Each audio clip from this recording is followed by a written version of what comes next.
Good afternoon and welcome to The Joy is in the Journey. My name is Gina and I am a practitioner and ministerial student. Blessed to be here with you. I'm coming to you from Rhode Island and so grateful that you have turned into a wonderful episode of The Joy is in the Journey. So happy to be here with our guest today. And just so you know what this show is all about, if it happens to be your first time here, The Joy is in the Journey is a reminder to appreciate life now. That right where you are, there is beauty, there is good, and you will never, ever be here again. Far too often we celebrate destination happiness. We think, well, when I have the job, that car, that relationship, then I'll be happy. When I've lost the weight, when I've done whatever it is, it's somewhere else. Problem with that is there's always an additional thing to get to. Right here, right now is where all of our power is. And in this show, we talk with different people to realize how they get their joy. Where is theirs derived from? To give suggestions of different modalities, different possibilities, a different way of looking at life to be more joyful right here and right now. So today I have invited Rev Dr David Ault, and I am very excited to have him here with us. For over 30 years, he has been teaching, coaching. He's a keynote presenter. He's an amazing musician with having worked on over 13 albums. He's a philanthropist. He started a wonderful nonprofit called Kaleidoscope Children Foundation. And he's done so many things. And I don't know how we're going to fit it all in, but so grateful to be here with you today. Well, welcome, Reverend Dr. David Ault. Welcome to Gina. The Journey. Hi, Gina. Thank you so much for having me. Definitely a blessing. And I always start, I want to know, first and foremost, what brings you joy? What brings you the most joy in your life?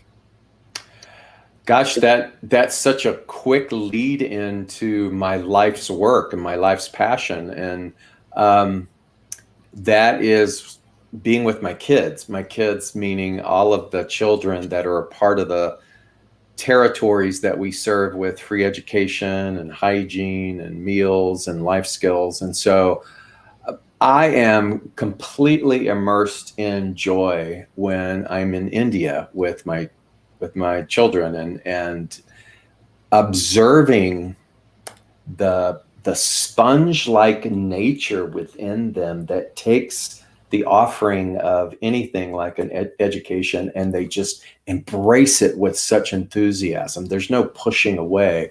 Being in Guatemala, observing these young girls that we give scholarships to help them rise above slave labor practices, and to see the tenacity by which they get up every single morning and they may travel over 2 hours just to cross the threshold of a classroom, and the joy of being able to do that, of Cambodia all of those years where it started, and even in monsoon season, these kids would be standing at the gate every day. And so to see how well they value that opportunity is something that just cracks my heart open every single time. So many things that we take for granted that are so freely given to us that we overlook.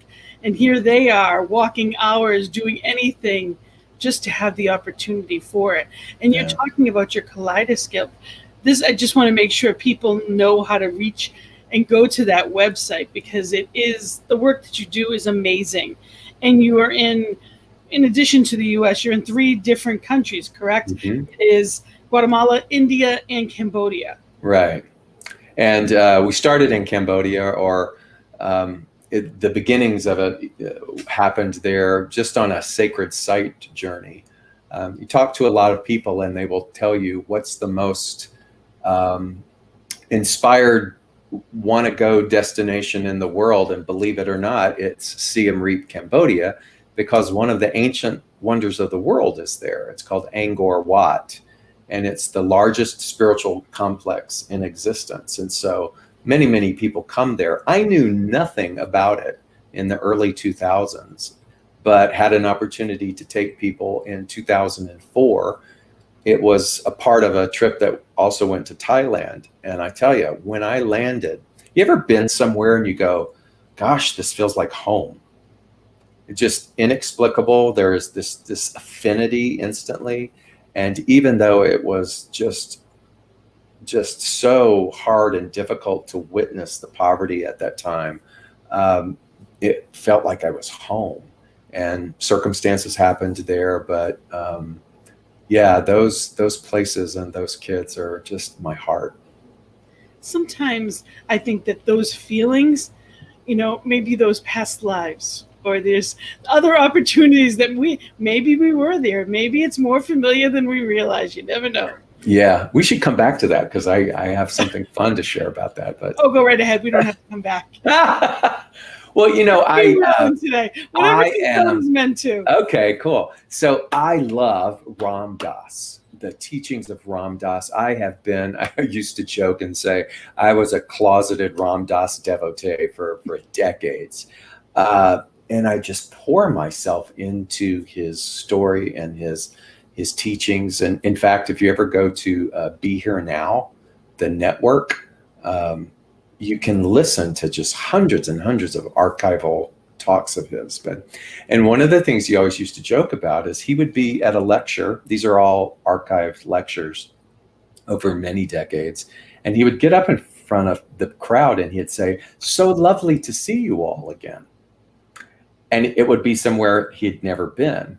And his philosophy and his belief is that, yes, there is this thing called incarnation where we take on the different personas, but there's also Matt Kahn, if you're a fan of Matt Kahn's, also who's relevant now, he called it a meta incarnation, meaning that Gina, you've been doing Gina countless times.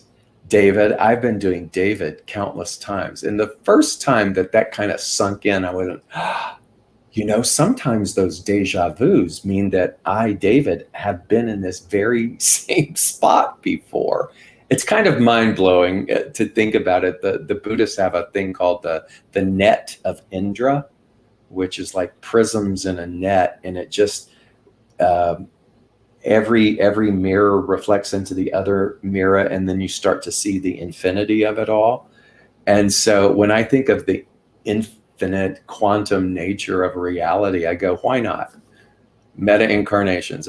You and I have probably done this broadcast who knows how many times, but not necessarily in this form, or maybe it was. Maybe it was, but we get to take it to, that's what's so great about a fear, is when you can have a noticeable fear and face it anyway, or have a stigma or a wound or a narrative that's really difficult to let go of. If you can purposefully and intentionally lean into that and dismantle that, perhaps that's the first time in all the meta incarnations that you've been able to do that. Absolutely. And sometimes when I think about that, I just get goosebumps. Well, they're our teachers. All of these things are our teachers. Yeah. So if we're able to lean in and just know that the truth is already here, we can let that go for not only, it heals. I believe it heals the past and forward. So, Einstein talks about relativity. It's not just here and now. There's so much that ripples both ways, I believe. So yes, it's amazing, and I love the things that make my mind explode. So it's great to be on the show again, Gina. It's new thought, though. We get to play with the idea that anything is possible. The one thing that I know is that I don't know it all. I don't even know a glimmer. And the older I get, and the more I study and learn and be in this workshop called life, the more I realize I know less and less. And that's okay. The ego doesn't have to win. Right. I can be okay just being the student forever. And that's the gift of it. That's a beautiful thing. It's when we think we have to or supposed to know that we stay in those hang-ups instead of allowing the wave to go by. Right. because even guilt or fear, guilt, anxiety, all of that, those are waves of emotion. They're not a real thing, it's an emotion. And when we allow it, it will pass. But we're in a society that says, oh no, either don't acknowledge it or you have to be stronger than it. Mm-hmm. And that's when people crumble. That's when, including myself. For me, it was denial. That was the tool I used. And that turned into cancer.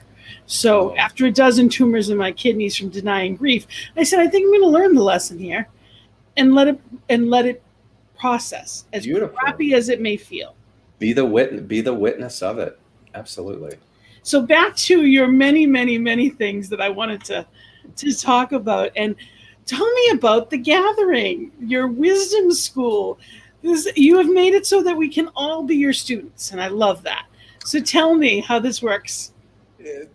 Like everyone else, during the early part of 2020, when our world was shifting, it was, how do we connect? And I had stepped down from pulpit ministry at the end of 2018 and was moving more full-time into doing the work with Kaleidoscope Child Foundation. And I decided to, just like everyone else, go online and do a little 30-minute chat, a little observational talk, and just to offer a way for people to connect in all of that uncertainty. And a lot of people tuned in, and it was fun, and there was a nice little consistency going on, and it just went on and on all the way through 2020. I decided to go ahead and dive in and do all of the paperwork to make it a nonprofit, a ministry nonprofit, and leaned into all of that. And so the gathering is just the name that I came up with for the 30 minutes that we gather on a Sunday. Now, oddly, because this Sunday is my first time to be getting on a plane, I realize I won't have the accessibility and the live opportunity to do what I've been doing since March of 2020. And so I figured it out and have my little intro, outro, and now it's just going to go live on my business page, my professional page, the David Ault page, as the gathering. And so that's free, available to everybody. And it's, again, a way to kind of share. And plus, who, as a former minister or as a student, doesn't love research and giving a talk? So I love how I'll pick something that I'm going to say, and then my whole week is about paying attention to the things that go with the relevancy of that topic. Absolutely. Yeah. And just so people have your information, it is here, and you can either screenshot it if it's on your phone, or it's davidault.com is your website, and right. That's your email as well, david@davidault.com. Right. And I'll put that up again later on. But and the website too, it has a wisdom school that I've been doing now for a couple of years, and there's another 7-week thing I'm doing called Quiet on the Inside that people can take for classes. And I've just had so much fun teaching. That looks fabulous, because there's some wonderful topics and books that go along with that. So I was looking at that, and that looked fabulous. So again, people can take a look at your website, davidault.com, to go to that. And you had spoken at Concordia, where I was I'm now in the Greater Boston CSL, but I was at Concordia for years, and you've spoken there several times, and I know you go around to many different CSLs and probably Unities as well. Right. It's such a gift to know that there are people, like-minded people, with that open thirst for truth, and that freedom of expression, for conversations just like this, where we can talk about, well, this may be the dozen time that we've done this. We can say whatever it may be, and there is no against. Yeah. Because there is only one. What a gift to have a platform like this to share that good news, that there is no against. Whatever you believe, you're welcome here. And we've actually had guests that are everything from mediumship to, we've talked about precious oils, essential oils. We've talked about Reiki and Ayurvedic. We've talked about all types of different medicines. And as far as the holistic side, it's so important to know that there's more than just mainstream. I was blessed to have a teacher in my early lessons and study in religious science, and her motto was, "Whatever gets you through the night." Please share more than that, because I people loved need that. to name I drop it. loved that. Her name is Maureen Hoyt. She's still very much fully present and amazing, and a wonder. It was a great entry into this, where there was such rigidity depending upon where you went. Yes. And when she would say, "Whatever gets you through the night," it was carte blanche, open, available to uncover what it is that resonates for you, and to not make anything wrong. And I really love that. I love the smorgasbord ability to be able to partake of the things that have deep meaning for me personally, and to understand that not everybody is the same. Absolutely. Yeah. And you're from Texas. How long have you been in Atlanta? 11 years. Yeah. And over the past, it's been quite the year and a half to 2 years at this point. Tell me, especially whether it's from the point of view of the foundation, or whether it's the point of view of where you are now in Atlanta, just in general, what has been your experience? What has been the wisdom, or some of the lessons that have come out of that? Because there's good here, and we have to look for that good. What is it that has called to you in that? There's a word called bodhisattva, and basically it means to help alleviate the suffering of others. I don't know of any other holy or mighty work that we can do as sentient beings than to surrender to being a bodhisattva, and understanding the multitude of ways in which that can be delivered and expressed. Because in the mass forgetfulness, when we do forget the inclusivity, when we do forget there is no us and them, and when volumes of the population don't even understand what that means, the best way to bring it all home, the best way to dissolve whatever resistance and restriction there is to be a bodhisattva. And so the Hindus call it karma yoga. It's what is my creativity? What is my gift to the world? And so when we can get really solid about what our karma yoga is, and then we give that our all, our whole heart, and become wholehearted in that path, there's nothing sweeter, in spite of appearance. When I would taught so many science of mind classes over the years with many, many people, and I used to tell or give a mantra to my students, and I'd say, "Repeat after me." No, I can't remember it. Oh, that's so funny. It's about, in spite of appearances, there is. It'll come back. I'm dehydrated. It's okay. It'll come back. Not to worry. Even in the apparent absence of. That's it. And then there's a little poetic turn of phrase to it. So even in the apparent absence of. So even in the apparent absence of civility, there is civility. Even in the apparent absence of solution, there is solution. Even in the apparent absence of love, there is love. There's nothing that is void of that truth. It becomes our personal mission then to move beyond, or to get beyond, or to allow what is beyond to reveal itself.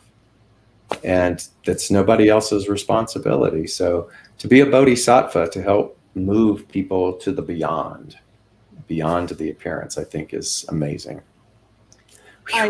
Brain kicked back in. I understand that all too well. I love, being the change you wish to see in the world. That's what really, the Peace Circle on Monday nights is all about, is that, well, what do I wish to see? Who wouldn't want peace? Inner and outer, who wouldn't want that? And am I contributing to it? So in this sense, it is when we're seeing things that aren't the way I would choose for them to look, am I contributing to how I want them to look? Or am I complaining, which magnetizes more of that? So what am I doing? Am I being part of the solution, or am I creating what it is I'm seeing? So there's so many layers to, and it doesn't mean, it's so important to note that it's not bypassing. It's not about, spiritual bypass, is dangerous. There's so many people call a thing a thing. When you see it as it is what it is, and you're seeing that, it doesn't mean that it's staying that way, or that it's really that way. But whatever is apparent right now is showing up to teach me something. And if I'm not acknowledging that, it's going to go deeper right where it is. Not everything is as it seems. And how do you make that meaningful instead of just some kind of bumper sticker wisdom? How do you embody that? How does that comfort you? How do you bring integrity to that truth? And the only way that we do that is through our personal practice. The phrase that we made popular about insanity, that's doing the same thing over and over and expecting a different result.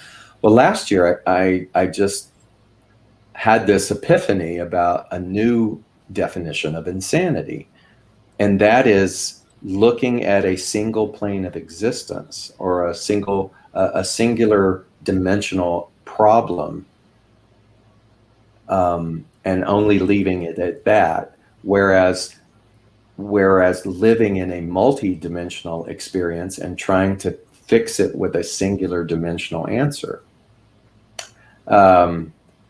meaning that everything's not as it seems, and it takes a bit to reorchestrate the consciousness, the self-awareness, the mind, to understand what a quantum world is. But if you're willing to lean into it, you can begin to see that there is something beyond appearance. You can just look at nature, and it gives you the divine example that a cloud isn't the limit of what the sky is. And so when you can take that and overlay it into all of existence, then insanity is trying to give a singular dimensional answer or tactic or approach to a multidimensional experience. And the reason that I bring that up is because that, to me, is the most critical piece to advocacy. That, to me, is the most empowering piece to this idea of social justice, meaning that until I can learn and get rooted in a multidimensional awareness that it is all perfect, it's not bypassing. It's the perfect patterning that Ernest Holmes talked about. It is the divine one. It is all is God. How are any of us going to know what that means if we keep trying to solve it from a singular dimensional approach? You have to understand that something is beyond the beyond. When I can take a breath and I can go, okay, I can consider, I am willing to accept the idea that it is all perfect. On some plane, it is all perfect. Then I can take that willingness into this plane of existence and go face to face with the systemic issue. And what I can bring to it is something much larger than fighting against it. What I can bring to it is a vision that doesn't have to be explained. What I can bring to it is an energy that doesn't need any defense mechanisms. It just stands in front of it. And in that moment, that systemic issue begins to soften. That's what I feel that we need. You know, when Showing yeah. up, and not as love, as I don't want to say the word solution, but showing up, embodying the energy at the level of what I know is true, Hmm. as opposed to being distracted by what I don't want. Because there is no against. And yet, against is something that we run up against every day. Yes. Against. I mean, it's just there. It's a part of the human curriculum, and we're all going to take the curriculum. So there's no getting around it. But the beautiful thing is that then notice what you are against, and then lean into it. Notice what the fear is, and lean into it, instead of trying to protect yourself or cultivate a lifestyle that doesn't have to look at or that avoids that at all costs. We get to lean into those things. I want to make that spiritual philosophical truth true for me. I want to know that God is all that there is. And there are many days that I don't know that, but I want to. So instead of just saying it, instead of just, teaching it, how am I going to live it? Man, there was somebody at a CSL conference one year, and he said, people don't want to hear a sermon. They want to see it. They want to see a sermon. Never forgot that. You said on your Never. website, you said you love leading through example, and you abide by the motto that people would rather see a lesson than hear one. Yeah, so I changed the word sermon And, so that my corporate gigs would accept me. but it really is. It's being Yeah. that example that, be the change. And what does that look like? And what, you know, how can I be in a place of againstness and think anything's going to be fixed? Sometimes, oftentimes my prayer, is, Spirit, fix my eyes. Because it's the lenses that I see through that see things I don't like. It doesn't mean that they're wrong because I am not liking what I see. So, another prayer that I've heard that's very quick and it helps me immensely is, bless them, fix me. So fix my eyes that I may be at peace, and bless whatever it is I see. Bless them, fix me. And that helps me remember that I'm the only one that I can do something about.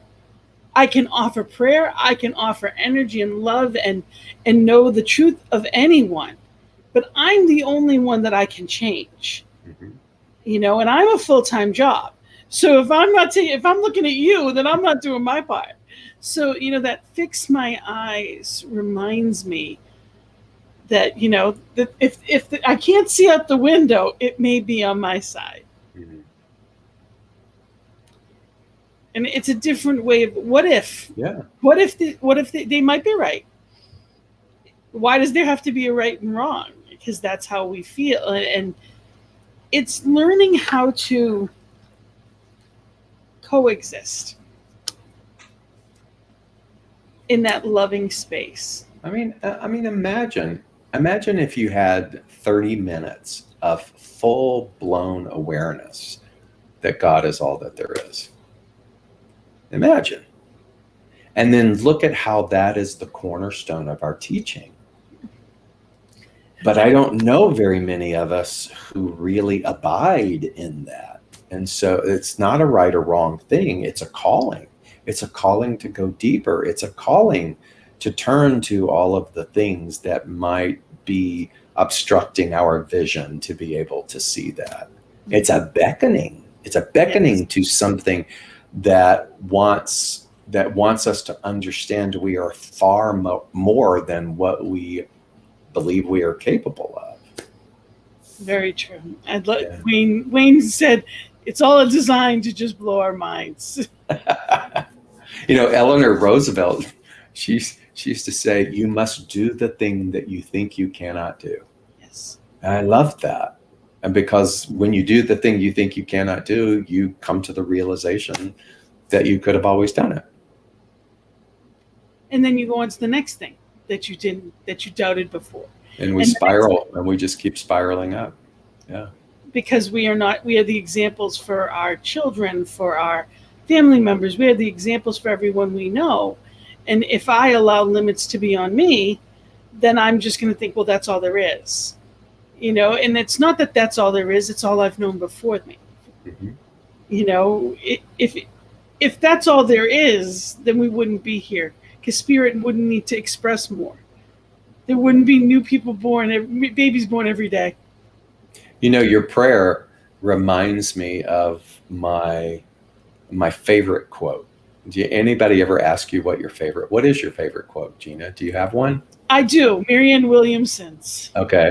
The one that Nelson Mandela said. Right. Long one. Your playing small doesn't serve the world. Okay. The whole quote, though, I love every bit of it. It's so powerful. So thematically with Marianne Williamson is it's from A Course in Miracles, and it is love brings up everything unlike itself. And it never landed for the longest time. I, back in the day, was a student of the Course in Miracles, and then one day it hit.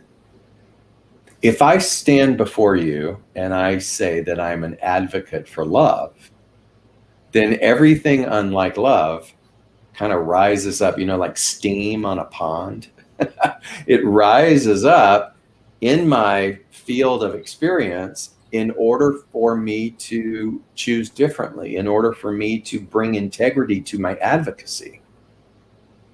So peace brings up everything unlike itself, not because it's like trying to test me, but in order to support my intention. You remember in the day when people go, don't pray for patience because you'll get it. But I'm it's not gonna lie to you, I still do not pray for patience.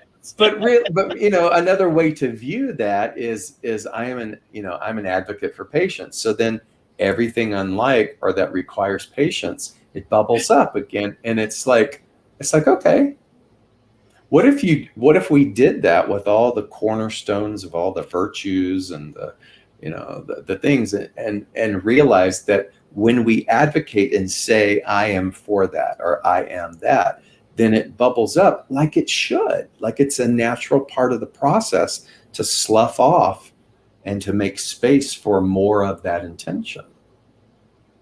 And we're always going to be handed opportunities to be that. And it wouldn't mean anything if we didn't have to go through something to be that. Mm-hmm. And I don't necessarily like the word lessons, because it denotes, just like I don't like the word work. It is our journey. Just like this, the joy is in the journey. Right. The journey is not, it's 95 here today. That's a little bit warm for me. But I don't have to like every day of I don't have to like every moment of every day the way that it may look for it to be perfectly the way that it's meant to be. There's a lot of stuff that happens. Life is colorful. Yes, and it is. There's many blessings that come from those colors. Yeah. Far more than just the easy days. Right. That's right. So tell me about your books. You have two. You're a best-selling author, and I'm going to show them both. So I want to just tell me about the grass is greener. I let me preface by saying it takes me a long time to write a book. That book and the one before that, Where Regret Cannot Find Me, were a collection of spiritual essays or lessons, each having a very bite-sized beginning, middle, and end, offering some consideration. If you like the daily guides from the Science of Mind magazine we were talking about earlier. It was what month was it that you had done the daily? It was this year. Yeah, this year it was June. I enjoy that that style of writing to bring like a condensed lesson Science of Mind is magazine is what we're talking about for those that yeah. are wondering. And so these books are collections of things that have been life experiences for me, and offering questions and opportunities for study in that. And I enjoy that. The book that I'm working on now it's years in the making. People say, why do you take so long between books? And I go, I got life to live. I got to live the experience before I can write about it. You Because also do 10 other things, just saying. yeah. And so I'm writing a book about non-duality, and I'm writing a book about um, the nature of polarity, and how I feel that is so pivotal to the healing of us as a species, that if I can understand there is no other. And so it's just been this just swimming up tar kind of experience. And like we've been talking about, it's the most thrilling thing for me to do creatively, believe it or not. It's torturous and it's thrilling all at the same time, because it's like casting a line into the ethers, like fly fishing, and you're kind of pulling out all kinds of thoughts and phraseology and wisdom from who knows where, and putting it all together. And thank God for an editor, and she's she's tightening the reins a little bit so that I can speed the process up. But I love to write. I love to write, and it's hard. Well, you do articles and different columns and things like that Yeah, as well. So you do other things along the way in addition to teaching, because every sermon is a chapter. yeah. So it's one of those things. It's not like you're not doing, it's just not in written form. It just comes in different ways and for different people. So Mhm. you also, I want to talk about your singing because you have a beautiful voice. I've been blessed to not only hear your recordings, but I've gotten to hear you live as well. And I asked, just letting everybody know, I asked him before we started this, and you're like, not right now. There's too many other things going on. No new albums in the mix. Yeah, I got too much in my head. Let's just be honest. I got too much in my head with the music, because singing to me is the most naked of activities, the most vulnerable. You can't fake singing. I can be sick as a dog and have 102 fever and a cold, and I can still get up and give a, a morning lecture or teach a class, but you can't sing. And so there's something about that. And um, long ago, when there was a health issue with my heart and a bunch of other things, it began to affect my reliability on that. And I began to become afraid. And so the pure joy of singing that I had had for most of my life, as a little boy, I sang, and in New York City and Broadway tour shows and all that kind of stuff, just sing and sing and sing and never think about it. And the moment that I started to have difficulty with it, it became very vulnerable. And then I kind of lost it there for a few years. And the journey back then, and what's so great about it is I can talk about it and I can say it's still kind of vulnerable. But what it made me also do is let go of the the identity inside of me that was too much of a perfectionist. That it was okay. I don't know about you, but I've gone and watched people sing who crack and who do things, but they're so devoted to the art and the expression, you don't care, because they're just giving their heart and soul to it. And I'm still in a kind of a very long-term reconciliation with myself about that.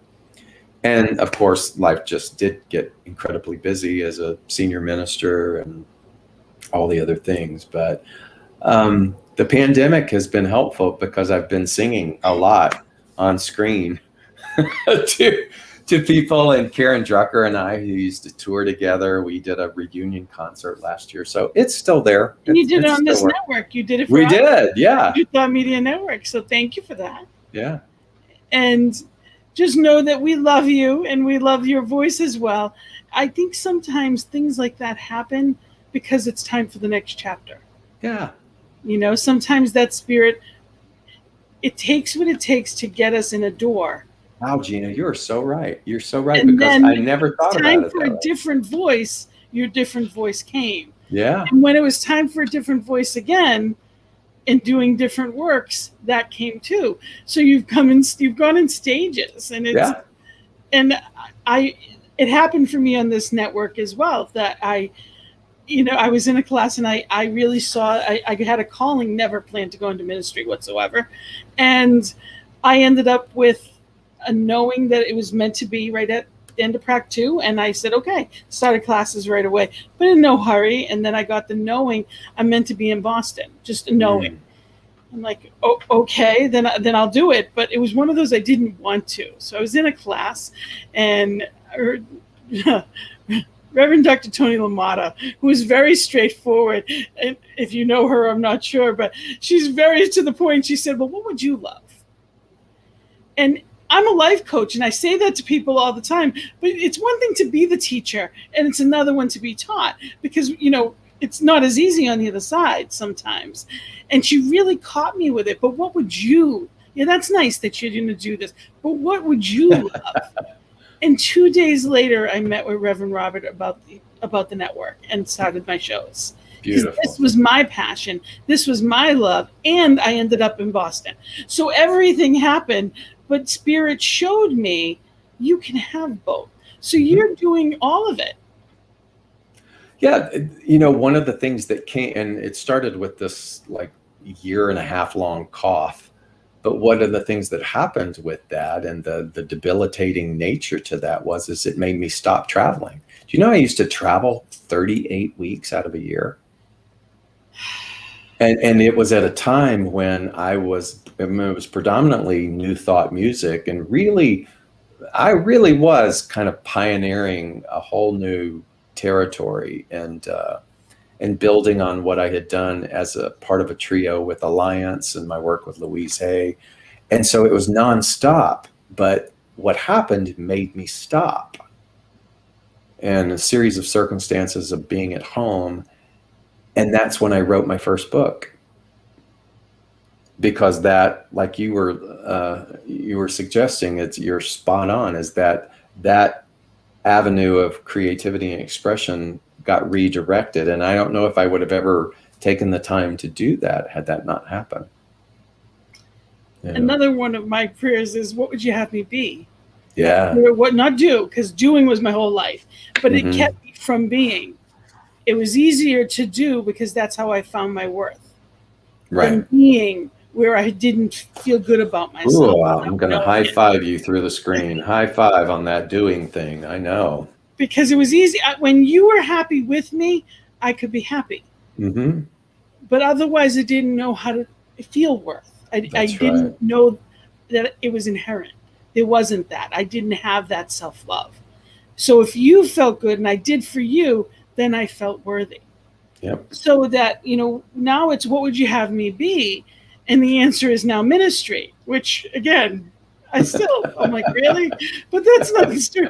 So it's one of those things that for me, I have to be careful, really be wise with what you're asking, because there's been a lot of doors that didn't open. And then it was heartbreaking. And now I see that if anything happened differently, including 2 major cancer surgeries and years of, rehab and all that goes along with it, if it did happen any other way, I would never be right here, right now. Mm-hmm. And I know that with all of my heart, it's exactly where I'm supposed to be. So, life happens that way if we're paying attention. That's right. Good for you. We don't miss anything. It's Spirit through us that is, when we allow, really leading the way. So your work, there's so much that you do in so many different areas. You touch the lives of over 1,000 children every year and growing. I So like to say they touch mine. Yeah, it's hard to describe. but It's hard to had your voice never changed, it may not have happened that way. right. You're right. It's hard to describe. You know how we talk about words can diminish the experience. Oh yes. So words diminish the experience when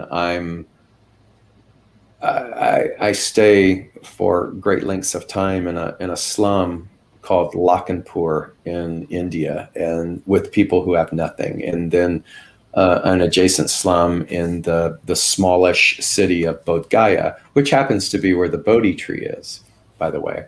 And so it's already got quite a sacred vibe to it. It's the most unusual, uncharacteristic pocket of quiet in a very noisy country of India, but severely poor. But to bear witness to the generosity and the joy, I was there in 2017, and I was there in May. Never go to India in May, by the way. That's free advice. Heat, probably 115 degrees every single day, and I was there for several weeks. And we went because heart surgery had been postponed for me here, and then we finally went, and because we were going to break ground for the school we were building in this slum of Lakhanpur, and it needed to move forward. And yet, in the Hindu culture, you got to have the ceremony, and you got to call the the Brahmin in, and you got to do all that stuff, and that's necessary and important. So we're going to do it. So we go in May. Well, I get a heat stroke about like 2 days before leaving. And I'm in the classrooms in Bodh Gaya. And I'll spare you the details, but I looked to my administrator. His name is Nandu. He's in his late 20s, and he's a genius, and he's done such amazing work for us. And I looked at him and I said, I don't want to make a scene, but so he kind of, put his arm around my neck and kind of walked me down the little stairway of the building to where his family lives in the slum, like literally move past the goats and the cows and you're there. They lay me on the bed, the only bed that they have. It's a large family, large, typical Indian family. They bring out a box fan that they weren't even using because they were saving the money, the electricity. They plug it in. All of the Indian women gather around me, and they put these wet cloths on my head to sort of bring me back. And they've called the Ayurvedic woman in the village to come, and she's crushing things in her palm and shoving them down my throat. And I kind of look up, and there's just all these beaming, loving faces just hovering over me, trying to take care of me. And then Nandu, my administrator, his father, who's a janitor in one of the monasteries there, he makes all of $40 a month, comes home from work and talking excitedly in Hindi, and he is pointing at me, and Nandu goes, "Now." Long story short, in the 90s, that state government in India gave poor men or poor lower class families a chance to sign up for a lottery, a land lottery, and he won. He won this prime piece of land in one of the most sacred cities in our religious history, Bodh Gaya, because it was to try to get them to farm it or to develop it, and he never could. They just never had the money. I'm lying on the bed, Gina, and he gave me that piece of land. He gave me a kaleidoscope, that piece of land. I tell you that because some of the poorest people in the world are the most generous people that you will ever meet. And some of them are the happiest as well. And he couldn't have been more happy to give me that. He was going to give it to Nandu, his son, but because I had hired him, he was trying to speak and to say, you know, you will always be a part of our family. And so that piece of land will become, it will develop into not just a school, but a center for all of the girls in these slum rural territories that we're educating to have a place to work, like contractors. We're teaching them tech and hygiene and science, and to develop a skill so that they have their own autonomy for the first time, breaking multi-generational illiteracy. But all of this vision of, okay, we're going to build it here, is because of this one man and his generosity. At one of the worst points of your life, which had that moment not occurred. Yeah, I mean, it's just, know. I just like, synchronicity is that's use how me. God works. You know, if you look at the background of of our screen right now, it's just that dust in the palm of your hands. That's what spirit, you know, that's what spirit uses for us and through us if we allow it. Right. And you actually shared that story, which I love, in Science Mind magazine in June. I did, yeah. And I remember, and I just was so touched, because that's, people often think that they don't have something to offer. Spirit, as you, is living and breathing. You have so much to give. It's finding what it is that's yours. You know, Mother Teresa, 2 hands and a heart is what she would have. And she would walk into these awful, you know, the worst of Calcutta, you know, as people are dying, but she gave people dignity. She gave them love. She fed them. She stopped the world war, you know, so that children from an orphanage could be safe. Like, this little woman did so much, you know, and it wasn't through might. It was through being that avenue of change. So I thank you for really allowing spirit to work through you in so many different ways, in that kaleidoscope kind of view, you know, because that's really what it's all about. And we've had a few comments, and just to know, I just wanted to make sure, you know, you have Roland. Roland went to, he actually serves on our board, and he went in the early days to Cambodia and helped me do the dirty work of digging holes in the ground and helping build the first school pavilion. Hey, Roland. Thank you, Roland, for being here. And Martine was happy to have you here. She also was, she met you at Reverend Ed and Rev G's ordination at CSL Greater Boston when she was there. Cool. And of course, we have Wayne, that, yes, absolutely shine like a star in your own special way, add a beautiful light to the world. Thank you, Wayne. And absolutely, that's what it's all about. So if anyone has comments or anything that they'd like to ask, please feel free to let us know. And I want to make sure also, I'm going to put your different sites up again. Again, Kaleidoscope Children Foundation, Kaleidoscope Child Foundation. Yeah. Brand new website, just got finished 2 days ago. So go over there, and, you know, absolutely, we get to help the change that we wish to see in the world. We have opportunities. When you think about the fact that he worked and supported his family on $40 a month, anything, even, you know, people think $10 isn't much. That's a week's pay for these people. So anything and everything helps. That's right.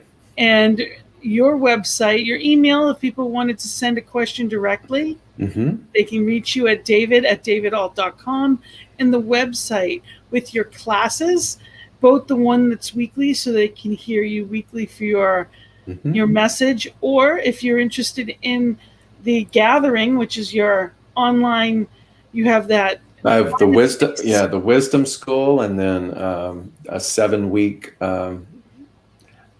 satsang, I like to call it, where we're going to look at a lot of pivotal rich material, and which looked amazing. Work to go, you know, develop the quiet on the inside. So That looked absolutely amazing. And your books, of course. So anybody that is interested in that as well, they can, go to Amazon.com for your works, or your website, because you also have a link to buy them on your website, correct? Mm-hmm.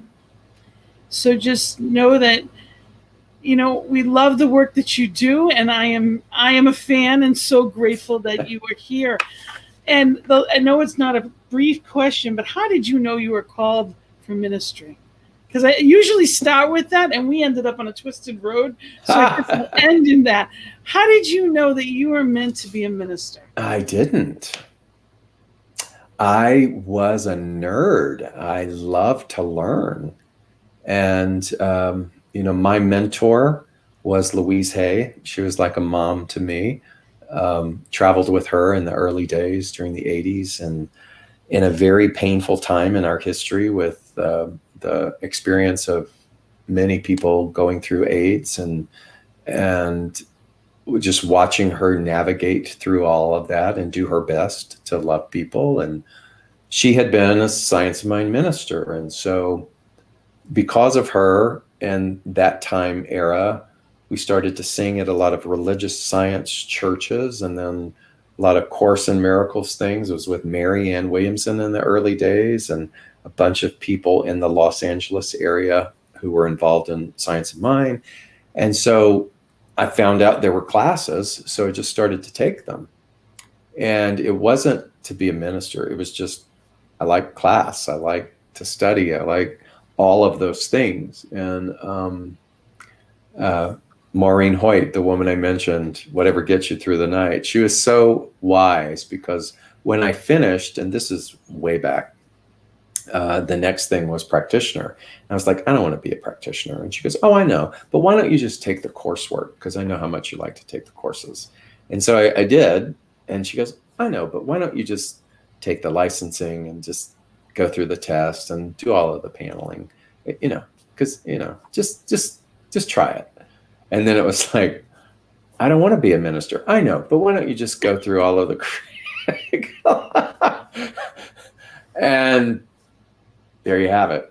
It was like, once I was in and invested all of that, I was like, okay. And I was an actor, and I kind of just eventually put I pulled my big toe out of the pond of that world and that pursuit, and then just leaned into being a minister. Well, I, for one, am grateful that you did, and grateful for all that you put forth in the world. And I can't wait for you to come back and tell us more about it. So Okay. I hope to see you again soon here on The Joy is in the Journey.